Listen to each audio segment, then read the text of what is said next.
Theorizing is the topic for today's discussion. Theorizing is a process. इस process को हम कह रहे हैं कि शुरू कर रहे हैं प्रोपोजिशन से.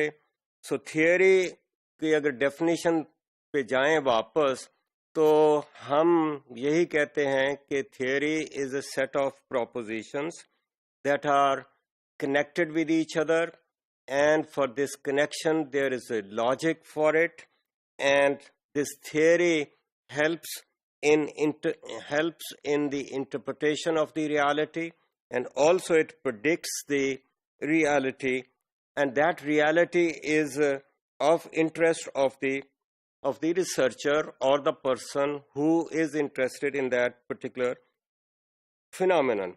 So propositions are theoretical statements.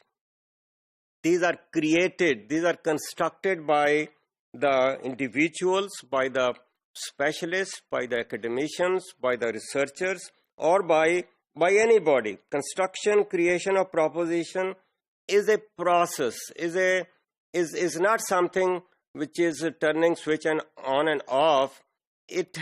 Process means it takes certain steps. We can follow it by moving from one stage to another stage, from one step to another step. That is what process implies. So in this process, theory की अगर बात करते हैं तो we have to construct number of propositions. और उस सिलसिले में पहली बात यह है कि हमारा focus क्या है. So what is the focus of our attention? What is that reality? What is that phenomenon? So we have to select the phenomenon of our interest, the reality to be identified. उसका कोई नाम होगा, उस reality का कोई नाम होगा, कोई नहीं है तो हम रखेंगे. और ये नाम जो है जैसे मैंने बोला हम इसी को concept कहते हैं. The concepts are created by the people. These are constructed by the people. इसी concepts पे हम variable की बात करते हैं कि any concept which can have number of values, number of let's say categories, उसको हम variable भी कहते हैं. So what is reality? We have to explain it, and उसका image होगा कोई ना कोई. The description of what it appears to be, including its profile. So these are of our interest. अब ये reality कोई social problem भी हो सकता है. ये reality सिर्फ curiosity भी हो सकती है. Why is there a mass failure of students? That could be a problem. Why the girls are excelling in their education?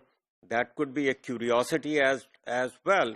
So maybe हम जो theorize कर रहे हैं इसलिए कर रहे हैं कि we want to overcome that undesirable situation जो problem है society में, social problem है, या simply something which agitates our mind. तो इस सिलसिले में हम theory को ही दो हिस्सों में भी बांट सकते हैं कि कोई theories हैं जिसको हम यूज कर रहे हैं for overcoming the undesirable situation, और कहीं लॉजिक हम इस्तेमाल कर रहे हैं to overcome some phenomenon which is bothering us which is agitating our mind. So that is how we look at, and we try to explain why, for example, जैसे कि मैंने कहा there is a mass failure of students. Why is there a mass failure of students? What are the reasons? What could be the factors? What could be the variables? How the variables are connected with each other? What's the logical explanation? What is the justification? What could be the reasoning? That is the process of explanation or theorization. And for this theorization, we have to use logic. Now, logic could come from our experience. Logic could come from the research findings, logic could be borrowed from other disciplines. So before we proceed, as I said earlier, the concepts have to be defined. Now, definition, we need it because the reader and the writer are on the same page, or the listener and the speaker are on the same page. They attach the same meaning to that particular concept. There is no ambiguity, there is no confusion in the meanings attached to those concepts. So specify what is the meaning which is being attached to this particular concept by the researcher, you could say. And when we have different statements which we develop as part of our logical explanation, unko hum कहते हैं कि the formulation of propositions. So there could be number of propositions which can be formulated for purposes of explanation. Every proposition has to be supported by arguments, supported by logic. The next step would be, once we have formulated these propositions, can we arrange them in some sequential order? Sequential order means, can we put these propositions in some kind of order? Can we make a chain of these propositions so that what we are communicating, there is a logical move from one statement to another statement. There is a coherence and cohesion in whatever we are saying. So the whole theory can be just one logical kind of narrative.